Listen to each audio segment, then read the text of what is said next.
component system, right?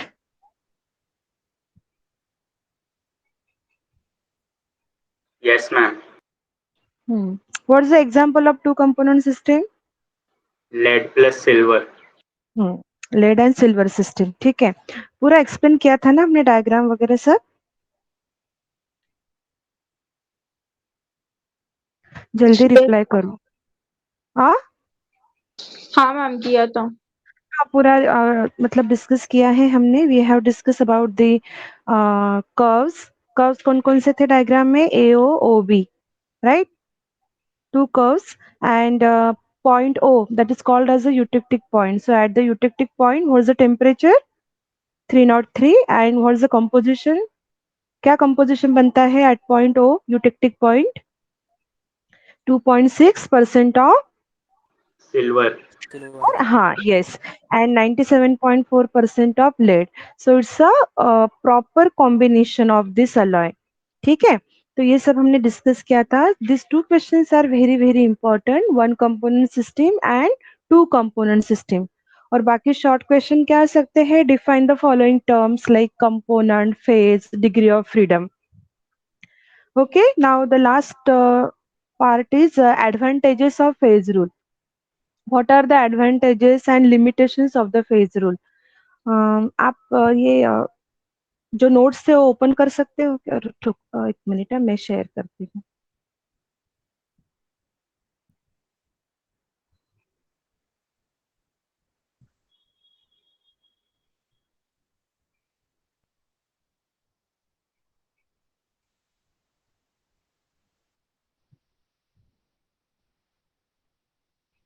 कहाँ दिया था मैंने?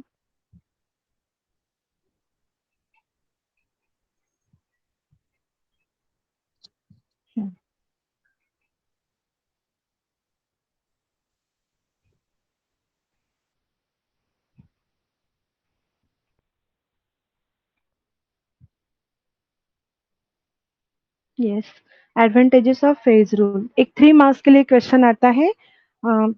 What are the advantages of the phase rule और what are the limitations of the phase rule?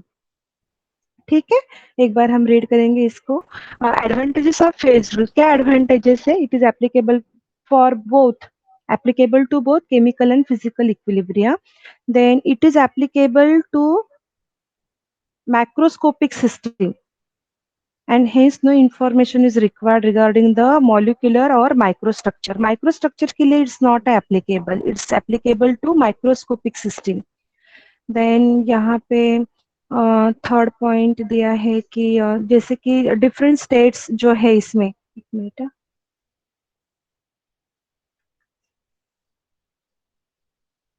Screen दिखाई दे रही है आपको proper?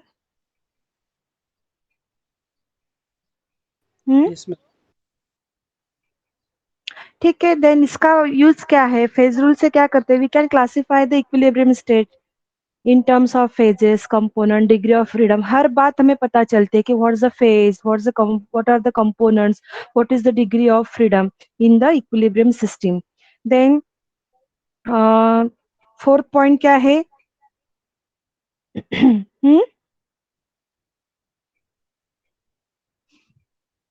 Role number 38, read point number 4, behaviour of the system. हाँ, चलो, The behavior of system can be predicted under under different condition. condition. हाँ, condition मतलब कैसे कि जो आप कंडीशन वहां पे लेने वाले हो, टेम्परेचर, प्रेशर, ओके, तो कैसे सिस्टम बिहेव करती है, that can be predicted with the help of this phase rule. Then उसके बाद है, according to the phase rule different system behave similarly if they have the same degree of freedom. देखो, same degree of freedom अगर है तो क्या होगा? Hmm, hello, हाँ, next, roll number 39, read next point. Ma'am clearly visible नहीं है, landscape mode में डाल सकते हो प्लीज? हम्म, हाँ, write down next point.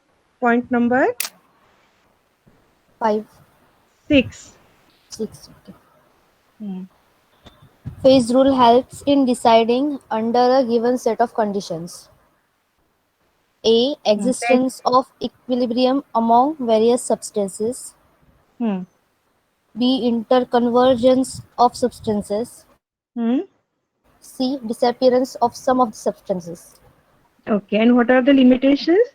Limitation में याद रखना है कि it is applicable only for the system which is in equilibrium. Equilibrium में अगर system है, then only it can be applicable.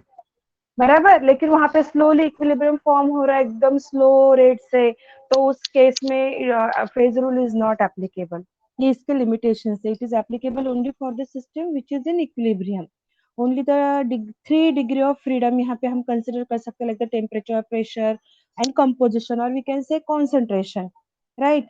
Then under the same condition of the temperature and pressure, all the phases of the systems must be present. अब यहाँ पे कुछ conditions ऐसे दी है ना वहाँ पे कि ये टेम्परेचर रहेगा, ये प्रेशर रहेगा, सेम कंडीशन रहेगा, तो he all phases of the system must be present. Then it consider only the number of phases. आपको सिर्फ फेजेस पता चल रहा है यहाँ पे, उसमें कितना अमाउंट है ये पता नहीं चल रहा है ना. ये पता चल रहा है कितना क्वांटिटी उसमें प्रेजेंट है, कितना अमाउंट प्रेजेंट है, इसका आइडिया बिल्कुल नहीं आता है हमें. वहां पे सिर्फ कंपोनेंट कंपोनेंट तो ठीक है, कंपोनेंट पता चल जाता है कि it's a component of this equilibrium system, but वहां पे फेजेस के कौन से है इसका आइडिया हमें आता है, नंबर ऑफ फेजेस कितने हैं, ओके, बट फेजेस के अंदर कितना क्वांटिटी प्रेजेंट है इसका आइडिया हमें नहीं आता है. तो these are the limitations of the phase rule. ये 3 मार्क्स का क्वेश्चन आ सकता है. व्हाट आर द लिमिटेशंस और what are the advantages of the phase rule. ठीक है. अब दूसरा और एक 3 मार्क्स का जो क्वेश्चन आ सकता है वो है कि आपको रिएक्शन दिया रहेगा. For example ice, water and water vapour, ऐसा, या CaCO3 undergoes decomposition, it form CaO and CO2. तो आपको आइडेंटिफाई करना है degree of freedom, number of phases and number of component. ठीक है. तो ये जो पार्ट है ये आप नोट डाउन करो. एक example, note down one example. आपको मुझे बताना है number of degree of freedom, degree of freedom, number of components, ये कैलकुलेट करो आप. एक मिनट.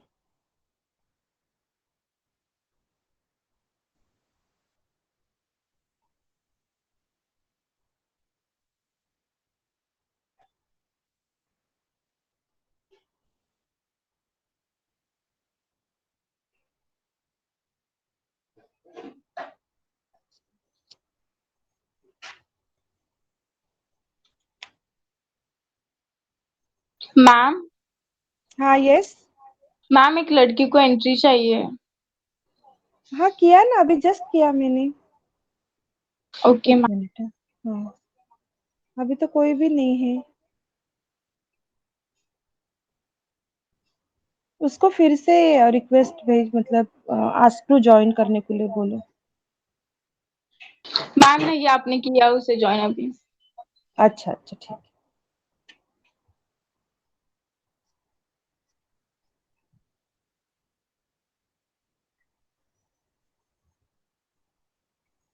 एक सिंपल एग्जांपल देती हूँ मैं आपको. Write down example. Determine the degree of freedom.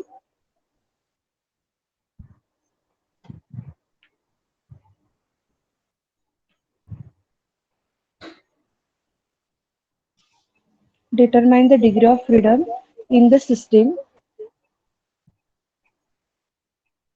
Liquid water.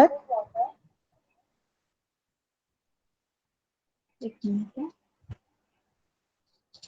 Deepa, एक मिनट, डोर बंद कर लो.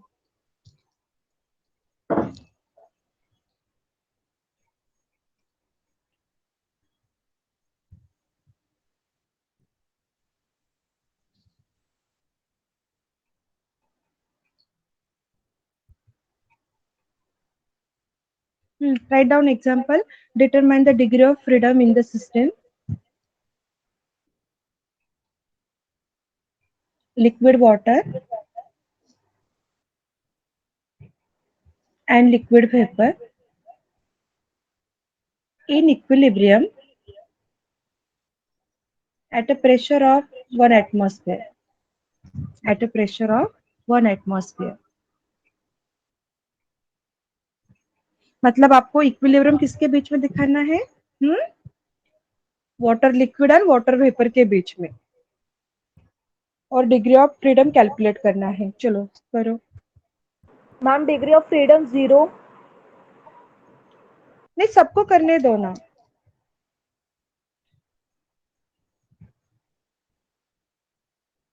सबको सॉल्व करने दो।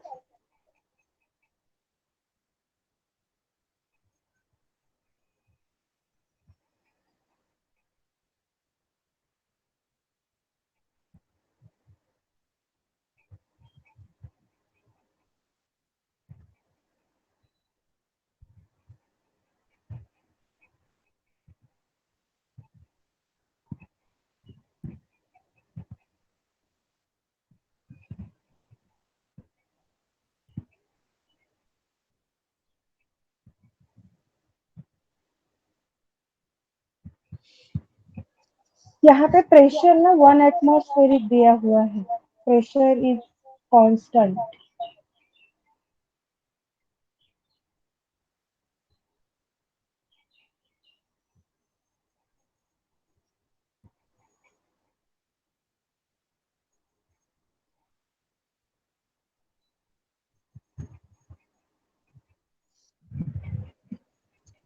दूसरा एग्जांपल लो।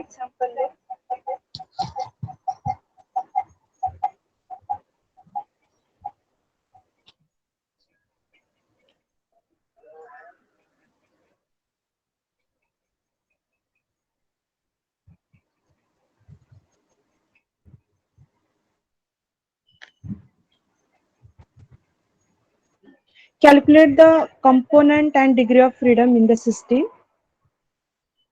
Calculate degree of freedom. Calculate number of component and degree of freedom in the system of aqueous solution of glucose. Aqueous solution of glucose.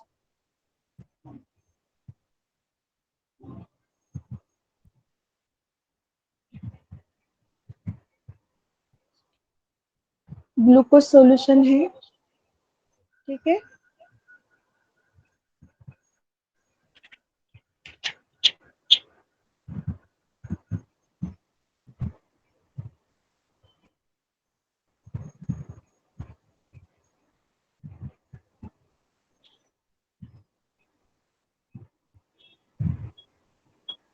Then दूसरा एक दिखाओ।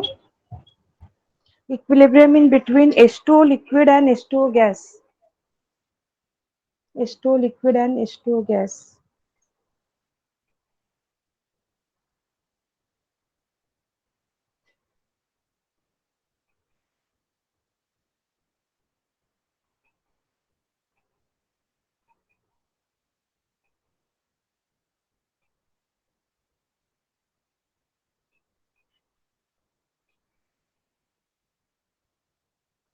मैम फर्स्ट वाला भी यही दिया था ना आपने?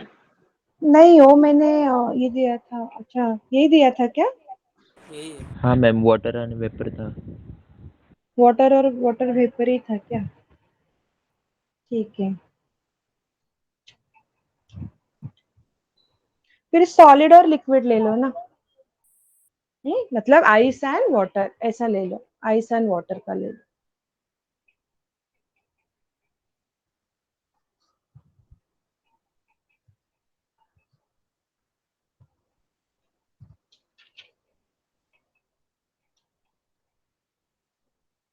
फिर तीसरा लेना है आपको। एक रिएक्शन लिखो। ये आंसर मैं बाद में पूछने वाली हूँ, अभी नहीं है। ये आप सॉल्व करके रख दो आपके पास। तीसरा है example. Write down CaCO3, then equilibrium दिखाओ बीच में और लिखो CaO plus CO2। CaCO3 equilibrium दिखाओ, लिखो आगे CaO प्लस CO2। ठीक है। CaCO3 का फेज लिखो सॉलिड,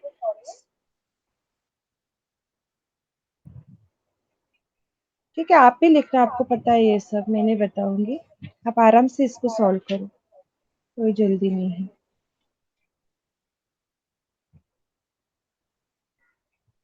हम्म, ठीक है, अभी ये फेज रूल हमारा हो गया है पूरा chapter. Then we are going to start new chapter. कौन सा स्टार्ट करेंगे? जो आपने 12th स्टैंडर्ड में ऑलरेडी लर्न किया है। क्या लर्न किया है? कौन सा चैप्टर लर्न किया आपने 12th में? Ma'am polymers. हाँ, यस। मैम एक डाउट था, सपोज अगर कोई सिस्टम में फेजेस सेम है, सपोज सॉलिड सॉलिड गैस, तो वो 3 फेज लेंगे कि 2 फेज लेंगे? और अलग अलग कंपोनेंट अलग अलग रहेगा ना उसका, तो फेजेस 3 आएगा ना। Okay ma'am. मतलब कैसे कि अभी CaCO, मतलब कंटेंट जो है वो देखना है, कंपोनेंट देखना है। अलग अलग है तो फेज भी अलग अलग होगा, भले ही वो सॉलिड सॉलिड है फिर भी क्या होगा, अलग ही होगा ना कम्प्लीटली। तो उसे हम डिफरेंट फेज ही कंसिडर करेंगे ना। जैसे 3 अलग अलग सॉलिड है तो उसे हम 3 फेज ही कंसिडर करेंगे। Okay ma'am. जैसे हमने लेड सिल्वर सिस्टम देखा, तो लेड भी सॉलिड है और सिल्वर भी सॉलिड था ना उसमें। तो हमने दोनों के लिए अलग अलग फेज कंसिडर किया, वो उसका अपना फेज है ना। सॉलिड सॉलिड सिल्वर सिल्वर ही है और सॉलिड लेड लेड ही है ना। तो हम दोनों का एक फेज कंसिडर नहीं कर सकते, दोनों का अलग अलग फेज है, दोनों का सॉलिड है, but both are different. Okay. Okay ma'am. हाँ, चलो अभी पॉलीमर के बारे में बात करते हैं। Already you know about the polymer. What are polymer? चलो, याद है क्या कुछ पॉलीमर के बारे में? ये दूसरा स्क्रीन विजिबल है क्या? देखो मेरा। हम्म, दूसरा स्क्रीन शेयर किया है मैंने, दिख रहा है आपको? मैम पेंट वाला। हाँ, पेंट वाला हाँ मैम दिख रहा है। दिख रहा है ना, उसको ओपन करो। अब हम क्या करेंगे? Learn polymer. पॉलीमर। अब पॉलीमर क्या है आपको पता है, आपको ही मुझे बताना है क्या है polymer. Actually it's a Greek word. Poly means what? Poly means, हाँ, poly means Many. Many. And meros means what? ये जो मर्स का जो वर्ड, एक्चुअली ग्रीक वर्ड क्या है? Meros means what? Parts. Parts. Okay, many parts means combination of the many parts in the material. Okay. So ये जब एक दूसरे के साथ, उसे हम क्या कहते हैं? मोनोमर्स कहते हैं ना। एक सिंगल पार्ट मतलब क्या है? That is called as the monomer. When the number of monomer undergoes the reaction and when they get combined they form the large molecule। बराबर ना? जैसे आपके पास एक छोटा सा मोनोमर है, यहाँ पे एक मोनोमर है, ये दूसरा मोनोमर, तीसरा मोनोमर, फोर्थ, फिफ्थ, सिक्स, ऐसे ये अलग अलग अलग अलग है। बराबर, लेकिन ये एक साथ जब इनके बीच में बॉन्डिंग फॉर्म हो जाएगा लाइक दिस, तो ये क्या बन जाएगा? ये एक बन जाएगा। इसे हम क्या कहेंगे फिर? हाँ, it's called as a polymer. Polymer. ये अलग अलग है तो इसे हम पॉलीमर कह सकते हैं क्या? ये एक है, ये है, ये है, ये पॉलीमर है क्या? नो। अलग अलग है ना सारे, सिंगल यूनिट है। ये सिंगल है, ये सिंगल है, ये सिंगल है, बट क्या होगा? when undergoes the polymerization, all these monomers undergoes the polymerization, उनके बीच में लिंकेज फॉर्म हो जाएगा, बॉन्डिंग फॉर्म हो जाएगा, एंड दे फॉर्म अ, हाँ, large molecule, that is called as a polymer. आपने ये सब कुछ लर्न किया हुआ है। तो हम कैसे डिफाइन करेंगे फिर? अब देखो, इस what's the difference in between the molecular weight of monomer and polymer? क्या डिफरेंस होगा इसके मॉलिक्यूलर वेट में और इसके मॉलिक्यूलर वेट में? इधर क्या होगा? लो मॉलिक्यूलर वेट। अगर मोनोमर की बात करते हैं हम तो लो मॉलिक्यूलर वेट, बट यहाँ पे क्या हो जाएगा? हाँ,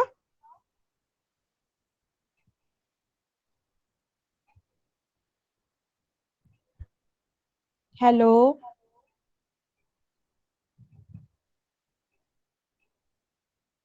अरे मेरी आवाज आ रही है क्या?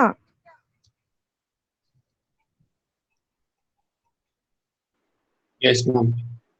हाँ, बोलो फिर, चलो। Yes ma'am. मॉलिक्यूलर वेट, हाँ, मॉलिक्यूलर वेट किसका कम किसका ज्यादा होगा? ये मोनोमर का मॉलिक्यूलर वेट कैसा होगा as compare to this polymer? कम होगा। कम कम होगा। ये लो मॉलिक्यूलर वेट, ये high molecular weight. High molecular weight क्यों हुआ इसका? बिकॉज ये क्या हुआ, नंबर ऑफ मोनोमर्स एक साथ आ गए ना। A simple molecule of low molecular weight which combines to give a polymer are called as monomer, हमें पता है। तो number of monomers एक साथ आए हैं in the form of polymer, that's why इसका weight क्या रहेगा, high molecular weight, और ये रहेगा low molecular weight। ओके, अब मुझे कोई सिंपल एग्जांपल बताओ इसका, पॉलीमर का, जो आपको पता है। कोई भी एग्जांपल बताओ। हाँ, number of examples polythene. Are there. Yes, polythene. ठीक है, अभी मैं पॉलीथीन एग्जांपल ले रही हूँ यहाँ पे। ओके, अब पॉलीथीन एग्जांपल आपने सब लर्न किया है, इसलिए आपको ये बहुत इजी जाएगा। अब हमने एग्जांपल यहाँ पे लिया है अपना इथिन का एन नंबर। ठीक है, अरे एक मिनट, ठीक है, एन नंबर हमने लिया यहाँ पे। अब क्या होगा, यहाँ पे हमें रिपीटेड स्ट्रक्चरल पार्ट दिखाना है। Polymers have a repeated structural part. अब ये था इथिन। अब नंबर ऑफ इथिन अंडरगोस पॉलीमराइजेशन, क्या फॉर्म, क्या क्या मिलेगा हमें, कैसे स्ट्रक्चर मिलेगा बताओ, कौन बताएगा, कैसे लिखो अभी मैं स्ट्रक्चर। इथिन से क्या फॉर्म होगा, पॉलीथिन फॉर्म होगा ना, पीई। इससे क्या होने फॉर्म होने वाला है,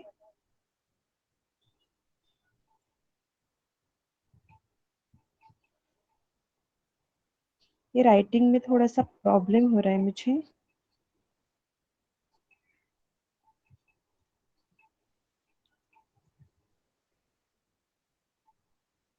क्या लिखूं मैं इधर, इसका प्रोडक्ट क्या लिखूं? CH2 double bond CH2 bracket में N।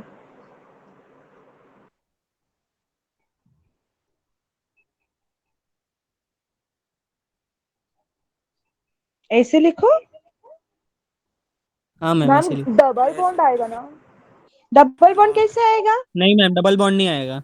डबल बॉन्ड नहीं आएगा ना। पढ़ा नहीं। आपको ये ऐसा लॉन्गेस्ट चेन आएगा ना, देखो कब पॉलीमर फॉर्म होगा, ऐसे जब आएगा तब ना, ऐसे देखो, जब ये दूसरे के साथ बॉन्ड फॉर्म करेगा तो ये डबल बॉन्ड नहीं रहेगा यहाँ पे, ये डबल बॉन्ड नहीं रहेगा, ये सिंगल बन जाएगा। अगर देखो यहाँ पे देखो,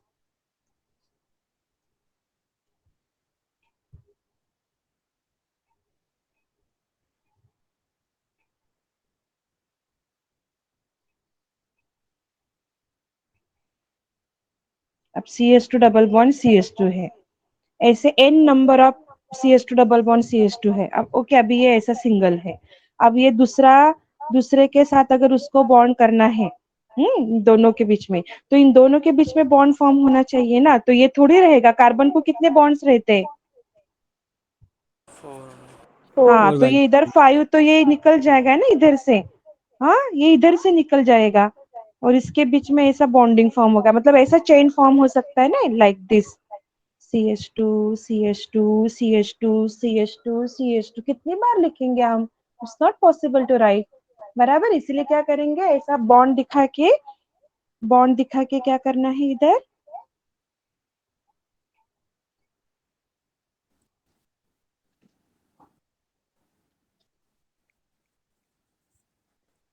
ऐसे बॉन्ड दिखा देंगे, बस हो गया, 2 बार लिखना हो गया। ठीक है, पॉलीइथिलीन पी।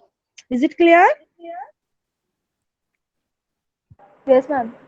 ओके, उसके बाद इसमें जो आगे हम पढ़ेंगे that is the polymerization. Polymerization क्या है, फिर we can solve the numericals on the basis of, मतलब calculate the number of average molecular weight of the polymer. बहुत ही इंटरेस्टिंग न्यूमेरिकल्स है, लेकिन न्यूमेरिकल पार्ट हम बाद में देखेंगे।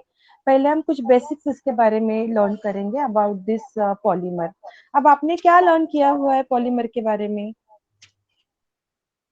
बताओ मुझे, क्योंकि फोर अभी मेन मेन पॉलीमर। पार्ट, हाँ अभी देखो एकदम बेसिक से स्टार्ट करेंगे, धीरे धीरे एक एक लेक्चर में टाइम ड्यूरेशन बहुत कम है अपने पास, इसलिए जो मेन है उस पर हमें फोकस करना है, जो एग्जाम में हमें आने वाला है, ठीक है ना। यही, क्योंकि अब अभी as early as possible we have to complete module number, ये जो अपना चैप्टर है उसको हमें जल्द से जल्द खत्म करना है। इसलिए हमारी जो मीटिंग हुई उसमें भी हमने डिस्कस किया कि जो जो मेन पार्ट है वही आप डिस्कस करो, जो एग्जाम में आने वाला है। ऑलरेडी आपने बेसिक को तो था ना, आपको 12th स्टैंडर्ड में बेसिक था ना आपको। Yes ma'am. हाँ, तो यस मैम। वही रिपीट नहीं करेंगे। ओके, अब डायरेक्ट मैं पॉइंट पे आती हूँ जो हमें एग्जाम में आता है। अब मुझे बताओ, we know the different types of the polymer, आपको सब पता है पॉलीमर्स के अलग अलग टाइप होते हैं, होमोपॉलीमर, हेटेरोपॉलीमर, सुना है ना आपने, कोपॉलीमर वगैरह वगैरह सब, ठीक है। अब डायरेक्ट पॉइंट पे आते हैं, जो है that is very important, thermoplastic and thermosetting polymer. Thermoplastic and thermosetting polymer, ये लर्न किया है आपने, थर्मोसेटिंग थर्मोप्लास्टिक। Yes ma'am. हाँ चलो, अब थर्मोसेटिंग और थर्मोप्लास्टिक में क्या डिफरेंस है बताओ मुझे, what is thermoplastic and thermosetting polymer. Thermosetting polymer can be remolded or reshaped. Thermosetting, plastic. Plastic. Plastic. Thermoplastic, yes yes, ठीक है। अभी हम डायरेक्ट पॉइंट पे आते हैं और हम डिस्कस करेंगे। मैं यहाँ पे लिखती हूँ थर्मोप्लास्टिक,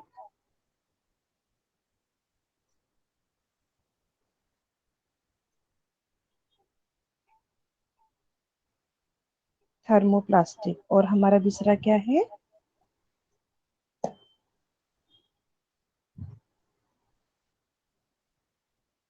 अरे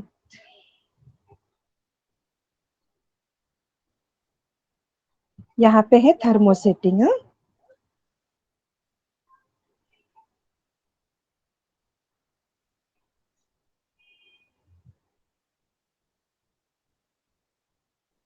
थर्मोसेटिंग, थर्मोप्लास्टिक रेजिन, हम रेजिन वर्ड यूज कर सकते हैं यहाँ पे, thermoplastic resin and thermosetting resin. अब थर्मोप्लास्टिक क्या होता है, ठीक है, ये ऐसा प्लास्टिक है कि सॉफ्टन ऑन हीटिंग, ये जैसे कोई मटेरियल है हमारे पास प्लास्टिक को, ठीक है, इसको अगर हमने हीट किया तो ये कैसे बन जाएगा, ये सॉफ्ट बन जाएगा, ठीक है। सॉफ्ट बनने के बाद इसको हम किसी भी मोल्ड में अगर डालेंगे, इसमें हमने पोर कर दिया ये सॉल्यूशन, इसमें हम जब मोल्ड में डालेंगे, सो ये क्या बन जाएगा, इसमें हार्ड बन जाएगा, ठीक है। Soften on heating and harden on cooling, soften on heating and harden on cooling, ऐसा जो मटेरियल होता है that is called as a thermoplastic. Point is clear.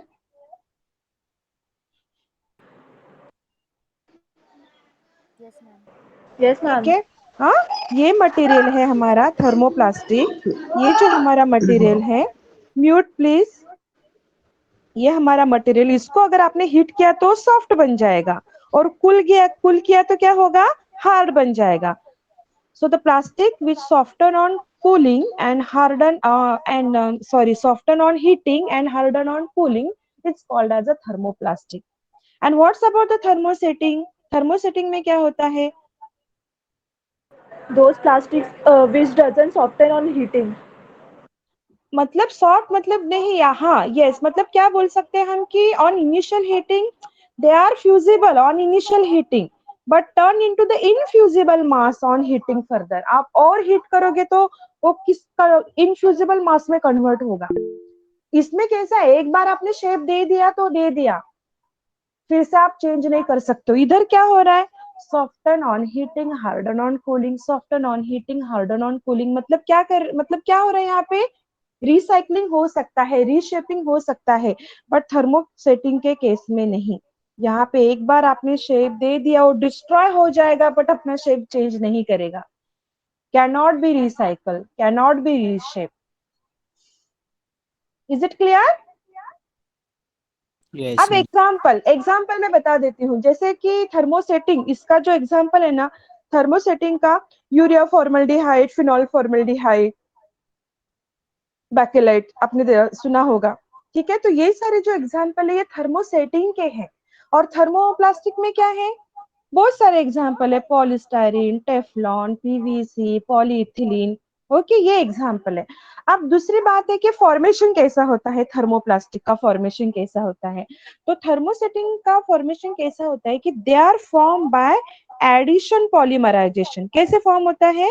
Bye addition. और यहाँ पे कैसे फॉर्म होते हैं thermosetting? They form by Condensation. Condensation. Yes, they form by condensation.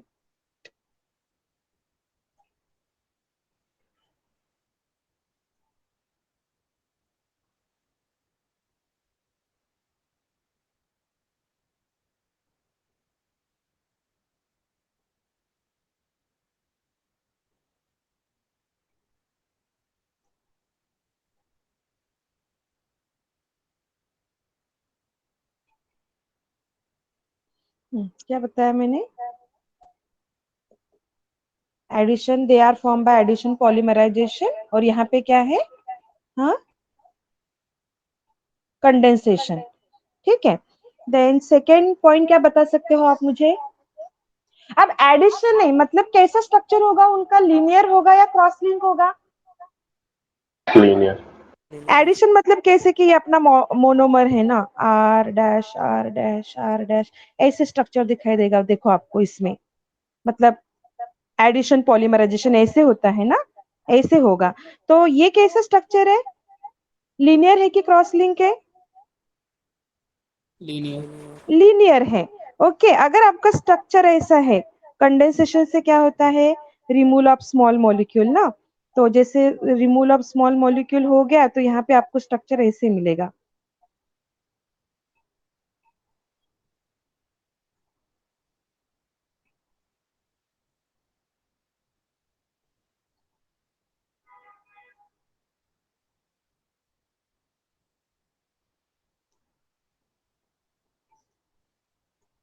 ये कैसे दिख रहा है अभी आपको स्ट्रक्चर? Branch. ये क्रॉस लिंक स्ट्रक्चर दिखाई दे रहा है। ठीक है ना, थ्री डायमेंशनल स्ट्रक्चर, इसे हम कहेंगे थ्री डायमेंशनल स्ट्रक्चर।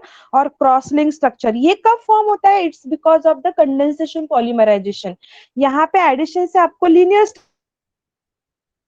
ये देखो ऐसा वाला। और ये कंडेंसेशन की वजह से क्या होता है? आपको स्ट्रक्चर मिलेगा इस टाइप का। तो ये क्या है? Linear structure. और ये क्या है? हाँ, क्रॉस लिंक स्ट्रक्चर। मतलब आपके पास पॉइंट क्या हुआ? Thermoplastic resin form by addition polymerization, thermosetting resin form by condensation reaction. ये क्या है?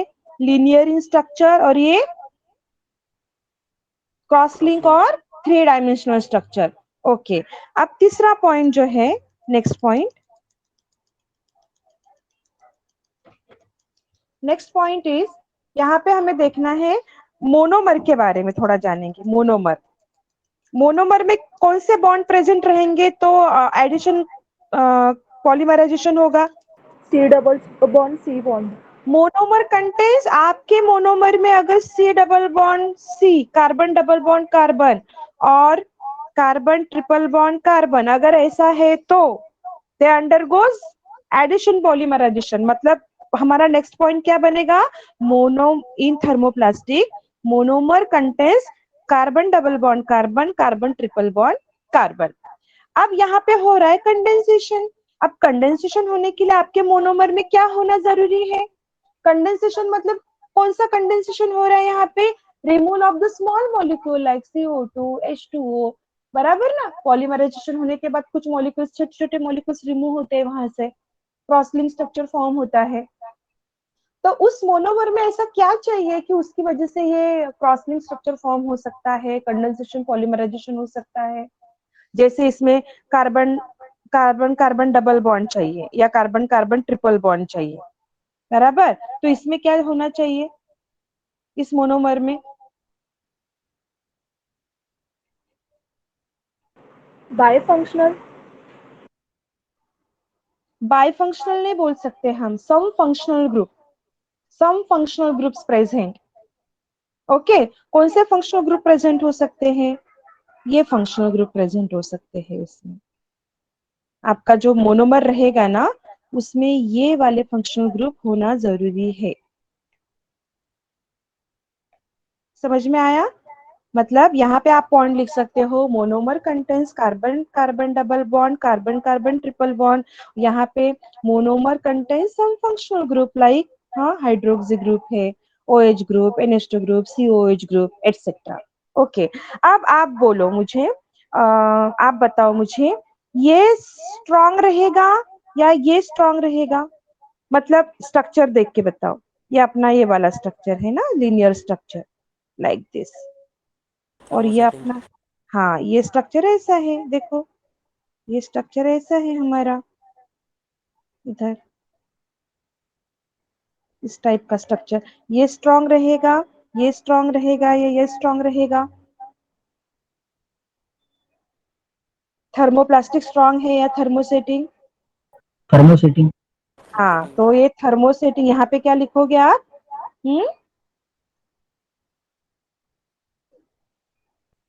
ये कैसे है? ये सॉफ्ट है, वीक है, लेस ब्रिटल है, सॉफ्ट वीक लेस ब्रिटल। और ये थर्मोसेटिंग कैसे होते हैं? Hard, strong and more brittle. ये एक डिफरेंस है, ये सॉफ्ट, वीक, लेस ब्रिटल, यहाँ पे hard, strong and more brittle. Okay, then यहाँ पे नेक्स्ट पॉइंट लिख सकते हो, कैन बी रिसाइकल और रीशेप। कर सकते हो ना थर्मोप्लास्टिक को रीशेप, रिसाइकलिंग? यस और नो? Yes ma'am.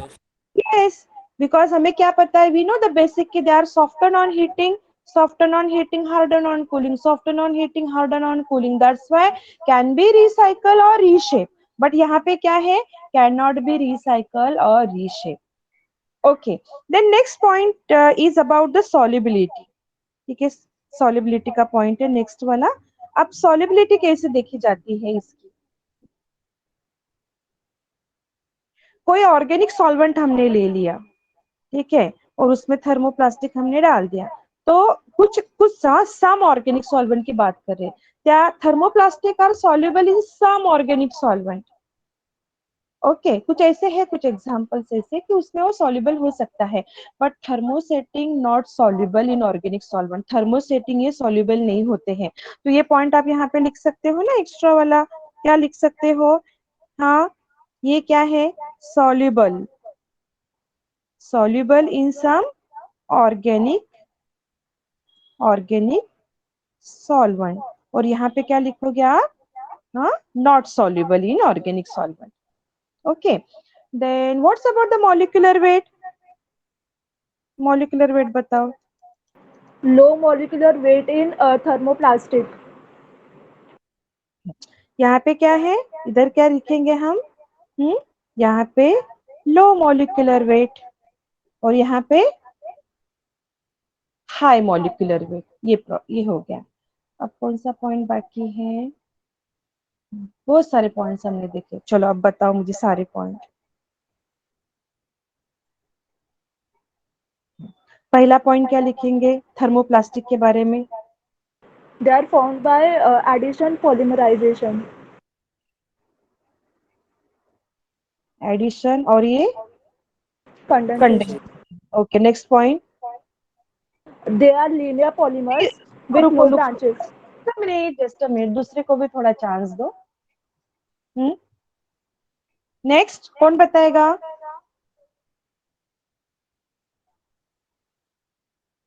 जो याद आ रहे हो पॉइंट बताओ।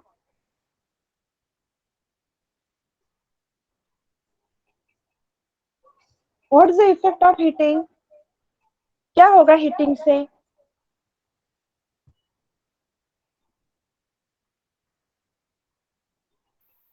They can be recycled or reshaped. हाँ, बराबर है। तो पहले क्या लिखना जरूरी है? Soften on heating, soften on heating and harden on cooling. Cooling. ये पॉइंट याद रखना है। इधर क्या लिखेंगे? जैसे ये पॉइंट यहाँ पे, इधर क्या लिखेंगे?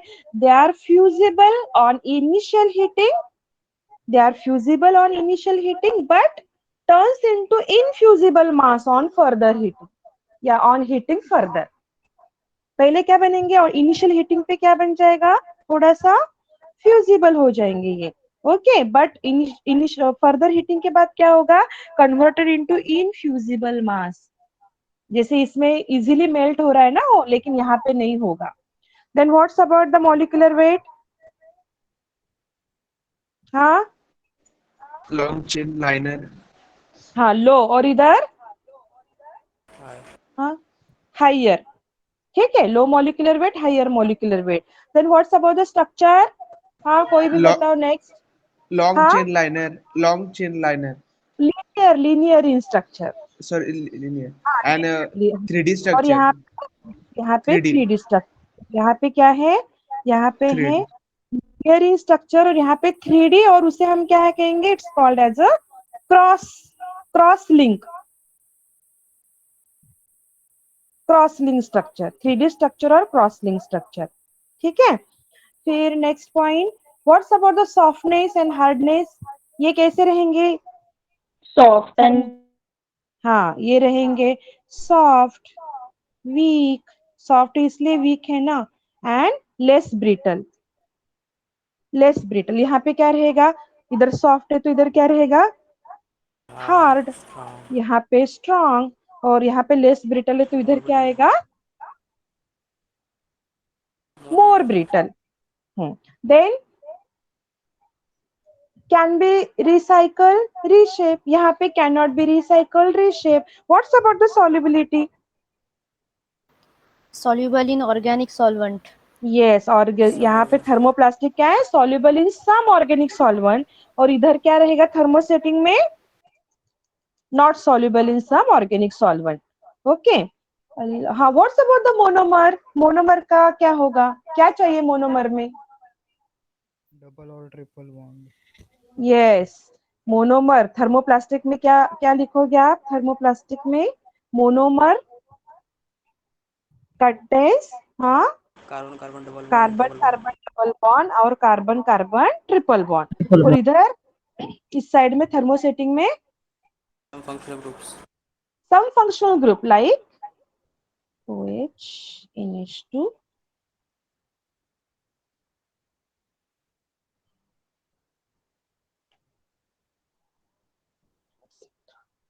is it clear? And last, सबसे लास्ट क्या लिखना जरूरी होता है? एग्जाम्पल्स। हाँ, क्या एग्जाम्पल लिखोगे यहाँ पे? पीवीसी, पॉलीथिलीन, टेफ्लॉन, बहुत सारे एग्जाम्पल्स है, पॉलीस्टायरीन। और इधर क्या लिखोगे? हाँ, इधर लिखो ना, यूरिया फॉर्मल्डेट, फिनॉल फॉर्मल्डेट, मतलब बैकेलाइट, नायलॉन 6, लाइक दिस।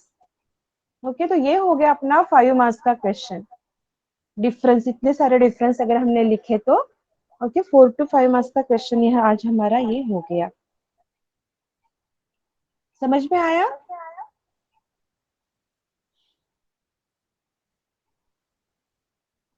समझा है? हाँ, समझा है ना सबको? अभी हम नेक्स्ट लेक्चर में क्या करेंगे? अब पॉलीमर के बारे में हमने जान लिया। अभी नेक्स्ट जो पार्ट आता है that is called as a fabrication.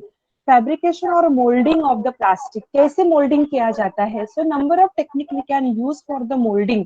कोई रॉ प्लास्टिक मटेरियल आपके पास है और उसको आपको शेप देना है। शेप देना है मतलब मोल्डिंग करना है, उसका फैब्रिकेशन करना है।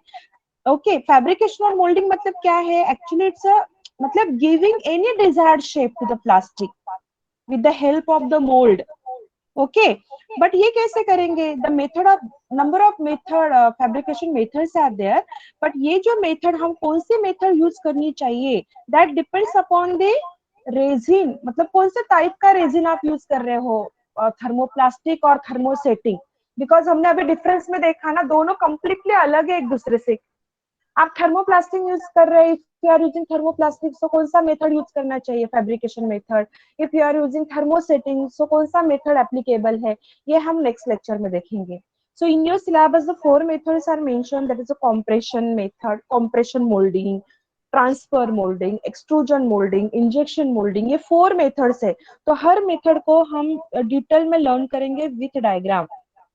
ठीक है, डायग्राम भी ड्रॉ करेंगे, और ये किस मटेरियल के लिए एप्लीकेबल है, थर्मोप्लास्टिक और thermosetting, that part we will discuss in next lecture. Okay, so shall I stop?